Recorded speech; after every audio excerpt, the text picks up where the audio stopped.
You can also swap out your normal fizzy drinks for diet drinks. I drink Diet Fanta, Diet Schweppes, which is lemonade, obviously. Diet Irn-Bru. These all have about 5 calories for like a can. Or if I had the sugary stuff, like 60. Or a Monster, for example. Get a can of Monster. It's about 260 calories if you have the full sugar one. If you have the sugar-free one, it's about 11. Why would you not? 260 calories is a lot. If you eat the right kind of food, you can eat a lot of it for that much. Another food that I would recommend is sugar-free jelly. It's really delicious. I would struggle to eat like 20 of these. I could probably get 10, but 20 is a bit far. But that's only 100 calories if I ate all 20. Why would you not want this? It tastes great and it's filling. It's mostly just water anyway. Keeps you hydrated too. Weight loss. One thing that people do is far too much cardio at the start.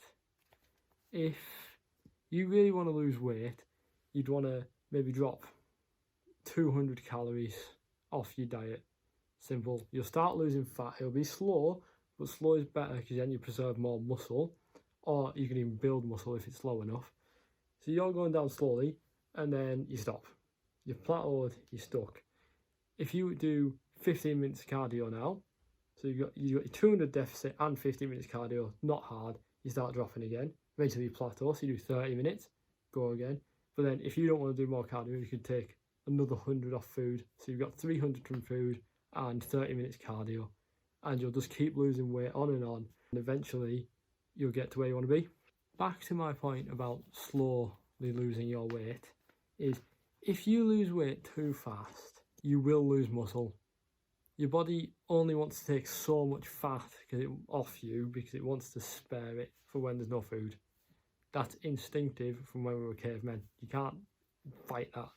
If you aim to lose, stealing this off Coach Greg again, if you aim to lose 0.5% to 1% of your body weight per week, 1% being the maximum weight you can lose to preserve muscle, that is good. You like to see stories of I lost 20 pounds in a month. That's a lot of crap. They'll have lost all their muscle if they had any in the first place, and it's not sustainable. They will yo-yo back up. Whereas the slower you do it, the more likely you are to keep it off, and that is what we want. I weigh roughly 70 kilograms, so that means if I lose 0.7 to 1.4 kilograms a week, that is a good amount of weight so I can preserve my muscle. To be in this range, if I had a 500 calorie deficit each day, that would put me pretty much bang in the middle of that range. I would lose fat slow, keep all my muscle, could even build muscle at the same time, which is actually my goal at the moment. I'll talk more about that in another video. It's called body recomposition. You lose fat, build muscle at the same time. And once I'm in a place I want to be, I'm going to main gain. Tried bulking and cutting. Doesn't work for me, might work for you. You got to try everything really. I wouldn't advise it. I would advise main gaining. You can cut first and then main gain. So you'll look good all year round and you'll be able to build muscle, so you'll look even better next year. So this is for both of them. No matter what you are doing with your diet, whether you are losing weight or gaining weight, you need to train the same. If you're bulking, your body's used to bench press, squat, deadlift, all the good stuff. You're building muscle, you're doing it heavy. 3 sets to 5, 3 sets to 12. You are gaining muscle, obviously. If you want to keep that muscle, you have to train exactly the same. I start cutting, I still want to do 3 sets of 5, 3 sets of 12. Do not change it to 10 sets of 20, thinking you're toning. That's not how this works. You need to maintain or even gain muscle through training exactly the same. My squat, 90 kilograms for 10 reps is the last one that I did. If I keep losing weight, but my squat stays the same or goes up, I know that I've kept all my muscle, or if it's gone up, I've gained muscle, which is always good.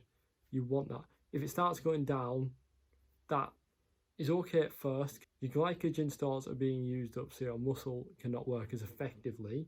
But if it keeps going down, you're losing muscle, and we don't want that. We want to keep all the muscle and lose all the fat. I will make a video about training and how I train each day, push, pull, legs, and what I do on these days.